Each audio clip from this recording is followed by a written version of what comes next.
selamat pagi teman-teman semua yang sudah menyempatkan waktu untuk berkenan mendengarkan presentasi tentang pengembangan diri dan karir aku pada pagi hari ini. Aku Vika Berlianita Swadi dengan NIM 220810363 akan mempresentasikan 5 rancangan 5 tahun ke depan. Nah, sebelumnya perkenalan diri dulu, aku seorang mahasiswa psikologi yang punya sifat jiwa tangguh, punya rasa empati tinggi, dan juga pria yang sedang menempuh pendidikan sarjana di Universitas Mercubuana Yogyakarta. Aku berasal dari Jakarta dan sedang menempuh pendidikan semester 5.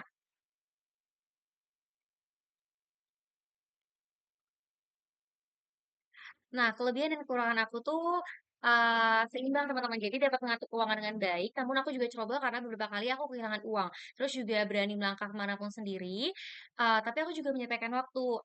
Aku juga mudah beradaptasi dengan lingkungan baru nih, tapi aku sayangnya tidak pintar tawar-menawar.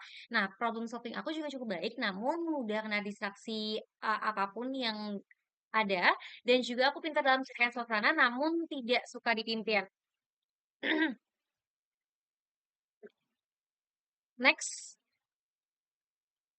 Nah, update diri, aku membuat planning keuangan untuk belanja kebutuhan sebulan ke depan agar tidak ceroboh ketika menggunakan uang dan juga untuk, menghindari membeli barang yang tidak diperlukan. Lalu juga ketika mulai sesuatu, aku harus membuat target waktu, yang terikat agar lebih disiplin, dan aku juga berusaha untuk bersosialisasi dengan pedagang yang ramah agar bisa tawar-menawar. Next.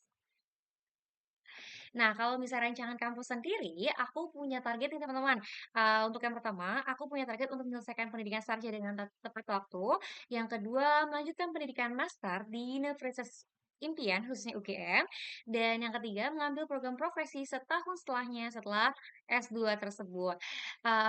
Untuk banyaknya, oke, rancangan dunia industri selanjutnya, saya ingin membuat usaha yang bergerak di bidang kreativitas, yakni memberikan wadah kepada remaja yang ingin mencoba atau membuat sebuah anyaman dan juga merajut secara sederhana, yang dimana rancangan uh, merajut secara sederhana dan bisa melatih kreativitas para remaja, khususnya mahasiswa Yogyakarta.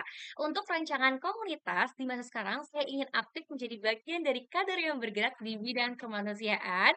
Ini itu dibuktikan bahwa saya tergabung dalam wahana lingkungan, di mana itu bergerak dalam bidang lingkungan dan juga kemanusiaan. Nah, di masa yang akan datang, ketika saya sudah mengantongi gelar profesi, saya ingin buka konseling gratis untuk mereka yang membutuhkan bantuan psikis atau misalnya kesehatan mental lainnya dalam menyelesaikan sebuah masalah. Next, karir konvensional. Untuk menempuh karir jalur konvensional, saya akan melamar kerja pada instansi yang saya inginkan, melakukan wawancara dengan sebaik mungkin berdasarkan kemampuan saya agar dapat lolos dalam tahap interview. Setelah itu, saya juga menyiapkan apa ya, langkah-langkah untuk memenuhi kriteria. Nah, dalam karir non-konvensional, untuk menempuh jalur karir non-konvensional ini, saya memilih jalan sebagai content creator, khususnya food vlogger, karena saya menyukai makanan. Sehingga saya berkunjung ke sebuah restoran dan juga memesan beberapa menu, lalu saya mereview dan berbagi kepada viewers saya untuk mengekspresikan rasa dari makanan restoran tersebut. Next. Nah, pola komunikasi yang saya tunjukkan dalam berinteraksi, yaitu menggunakan komunikasi yang baik, ketika interaksi dengan lawan bicara melibatkan pelafalan lisan yang jelas, tutur kata yang sopan, dan juga mengontrol ekspresi serta gaya tubuh yang lugas. Nah, ini bisa diterapkan dengan pola komunikasi sirkular, di mana saya memberikan umpan balik terhadap lawan bicara untuk menjaga komunikasi dengan baik selama interaksi berlangsung. Jadi ada feedbacknya teman-teman lawan bicara komunikasi, aku meresponnya dengan baik. Seperti itu pola komunikasi yang sedang aku terapkan dalam interaksi sehari-hari. Next. Nah, relasi emosi dalam interaksi saya memiliki gaya kelekatan yang biasa disebut dengan secure attachment style, di mana aku menyukai hubungannya positif dan juga damai. Aku juga menyukai hubungannya hangat dan tidak ada perseteruan di dalamnya, sehingga harus eh, menjaga interaksi dengan lawan bicara sebaik-baiknya dan menghindari miscommunication. Next. Nah, multitasking dan juga sistematis berdasarkan pengalaman multitasking aku, waktu itu aku pernah banget nih masak sop sayur, terus juga nyuci baju dan juga menghafal pidato. Caranya adalah aku, masukkan dulu baju ke mesin cuci, terus setelah diputar, aku menjaga sop sayur sambil menghafal pidato untuk keesokan harinya.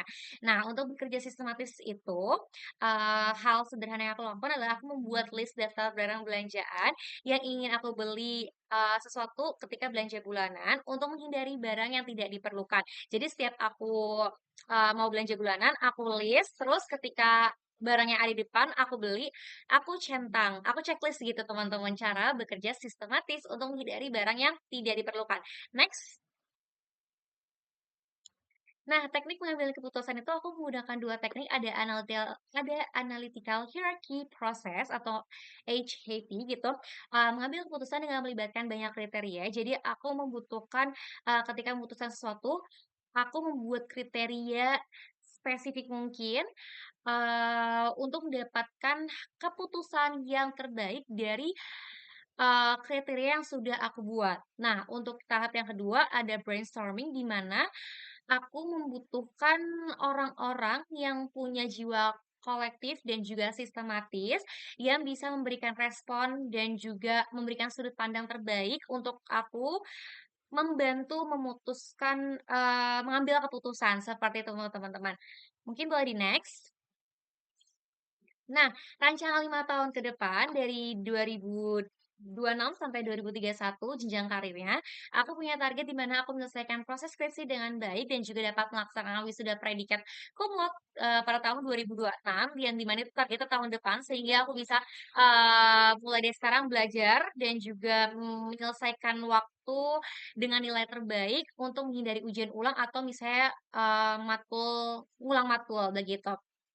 Yang kedua, aku punya target di mana memulai pendidikan master psikologi khususnya di UGM sambil bekerja, karena kan S2 lumayan ya biayanya teman-teman, dan juga, sekaligus aku aktif dalam komunitas gerakan kemanusiaan yang akan, aku buat rancangannya di 2027 sampai 2029. Di mana aku S2, itu aku sambil bekerja, terus setelah itu berusaha untuk ngejar target hanya selama 2 tahun untuk mendapatkan gelar masternya. Setelah itu menyelesaikan pendidikan master dan melanjutkan ke jenjang profesi psikologi untuk bisa buka konseling umum gitu guys, pada tahun 2029 sampai 2030. Setelah itu, setelah menyelesaikan pendidikan profesi, aku akan menikah pada tahun 2031. Itu adalah rancangan 5 tahun ke depan aku, semoga Tuhan, memudahkan segalanya. Aku ucapkan terima kasih banyak buat teman-teman semua yang sudah menyempatkan waktu untuk, mendengarkan presentasi aku pada pagi hari ini.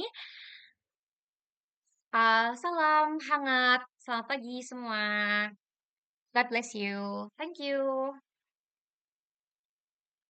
Udah.